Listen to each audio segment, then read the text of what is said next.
So now we're getting into some of the a little bit more advanced things that someone might want to do with their footage and different things that you can kind of start playing around with. And so this whole section will concentrate on these ideas of changing around and playing with concepts of time, right? Um, so again, like there's a lot of power that you have with these digital editing programs, and so one of the things that you want to try to remember that you can do is to stretch or speed up a piece of footage, right? So you can fast forward or slow mo it, right? And so again, we just want to like go to our project uh, palette, drag something into the timeline, and then click and make sure you have that the clip you want to mess with selected.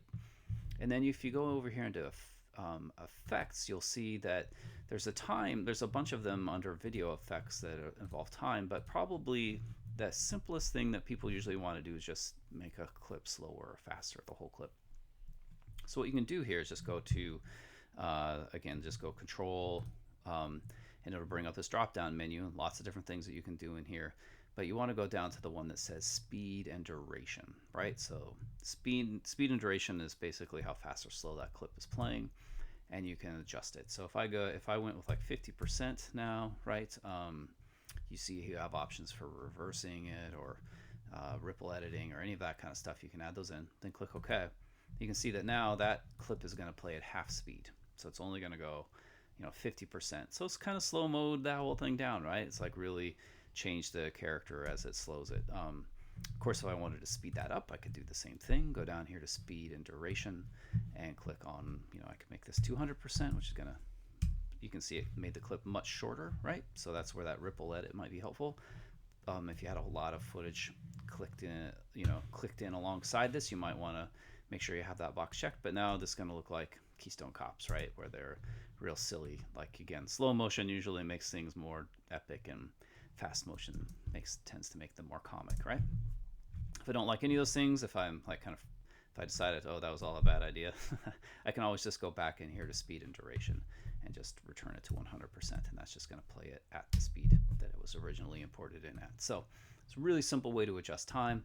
Again, most of the time that's all anybody needs, especially as a beginner, because messing with time remapping and stuff can get really crazy and complicated. But if you wanted to try some of these time effects, you could click again. We're in the effects palette. We're in here under video effects. Go in here to time and twirl that down.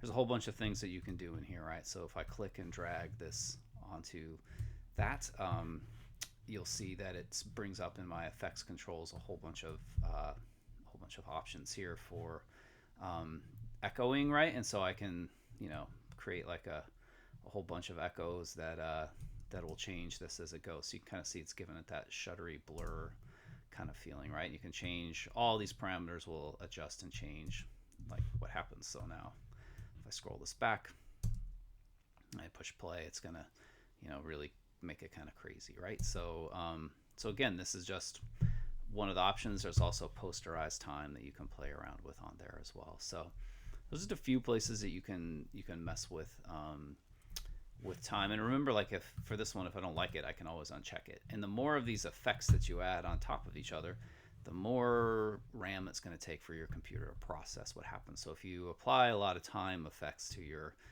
footage, it's going to take it. It's not going to render it out like perfectly smoothly as you're looking at the preview. Like it might really get herky jerky, right? Which just means that you need to actually bake it, send it out, render it out, and then see what it actually looks like. So it's kind of the only way to know. So there you go. That's the basics of time, playing with time. And then the kind of advanced thing would be this thing here called time remapping, which involves concept of like basically dropping keyframes in there, right? And so again, if I click down on this, I have a whole bunch of options in here that I can play around with, and that'll involve dropping keyframes, which will change your speed. So like it's at 100% here. If I drop a keyframe, you see that shows up. This little diamond will show up, and then if I go to a new spot and I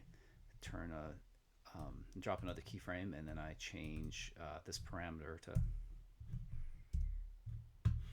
now whenever I play this back, it's going to do something quite a bit different when it goes between those two places, right? Depending on the parameters that I put in there. So it's a way to like play around with and mess with time basically and shift it around.